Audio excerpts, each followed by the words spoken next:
खंजीर का गोश्त खाना क्यों हराम है। एक यहूदी औरत ये सवाल लेकर सुल्तान सलाहुद्दीन अय्यूबी के दरबार में हाजिर हुई और कहने लगी कि ऐ वक्त के सुल्तान, मेरे सवाल का जवाब दीजिए। अगर आपका जवाब सुनकर मेरा दिल मुतमईन हो जाएगा तो मैं इस्लाम कबूल कर लूँगी। आगे उस यहूदी औरत ने यह भी कहा कि मेरे पास जो बाइबल किताब है उसमें साफ लफ्ज़ों में ये लिखा है कि खंजीर का गोश्त खा सकते हैं। इस्लाम क्यों मना करता है, इसके पीछे वजह क्या है। इतना सुनने के बाद सुल्तान सलाहुद्दीन अय्यूबी ने अपने एक मशीर को हुक्म दिया, कहा कि हमारे पास जो बाइबल किताब अपने असली हालत में रखी हुई है उसे लाया जाए। जब बाइबल को सुल्तान के सामने लाकर पेश किया गया तो सुल्तान सलाहुद्दीन अय्यूबी ने उसमें तलाश कर उस औरत को दिखाया कि देखो, बाइबल में भी लिखा हुआ कि खंजीर का गोश्त नहीं खाना चाहिए। जब औरत ने देखा तो उसके पाँव के तले से ज़मीन खिसक गई और वो हक्का बक्का रह गई और कहने लगी कि मेरे पास जो बाइबल मौजूद है उसमें तो साफ लफ्ज़ों में लिखा है कि खंजीर का गोश्त खा सकते हैं। तो सुल्तान सलाहुद्दीन अय्यूबी ने कहा कि अफसोस है उन लोगों पर जिन्होंने बाइबल की किताब को लिखा, वो अपनी अय्याशी के लिए, अपनी खुशी के लिए, इंजॉय करने के लिए उन्होंने इसमें अल्फाजों को, लफ्ज़ों को, शब्द को बढ़ाकर लिख दिया है। फिर सुल्तान सलाहुद्दीन अय्यूबी ने कहा कि अभी तो मैंने किताब से साबित किया है सिर्फ, और अभी मैं साइंस के लिहाज से भी साबित करूंगा कि खंजीर का गोश्त क्यों नहीं खाना चाहिए।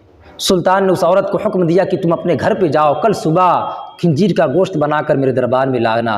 वो औरत चली गई और रात में जब बिस्तर पे सोई तो वो टेंशन में रही कि मेरे पास जो बाइबल की किताब है इसमें गलत सलत लोगों ने लिखा है, लोग अपने अय्याशी के लिए क्या क्या नहीं कर देते हैं। और जब सुबह हुई तो वो यहूदी औरत खंजीर का गोश्त बनाकर सुल्तान सलाहुद्दीन अय्यूबी के दरबार में पेश की।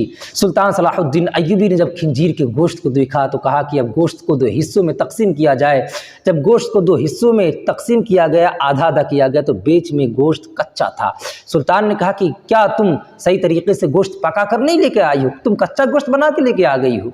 तो उस औरत ने कहा नहीं सुल्तान, मैंने काफ़ी देर तक गोश्त को बनाया है और मैंने बहुत अच्छे तरीके से गोश्त को बनाया है, पता नहीं क्यों नहीं गला, मुझे समझ में नहीं आ रहा है। फिर सुल्तान सलाहुद्दीन अय्यूबी ने कहा कि यह हराम गोश्त है, इसको चाहे जितना पकाओगे ये हमेशा कच्चा ही रहेगा, और कच्चे गोश्त को जब तुम खाओगे तो तुम्हारे जिस्म में तरह तरह की बीमारियां पैदा होंगी। सुल्तान सलाहुद्दीन अय्यूबी ने कहा कि दूसरी बात, ये जो सूअर होते हैं, ये खंजीर जो होते हैं, ये जहाँ पे रहते हैं अपने आसपास के सारे गंदगियों को खाते हैं, हत्ता कि इंसानों की गंदगी को खाते हैं।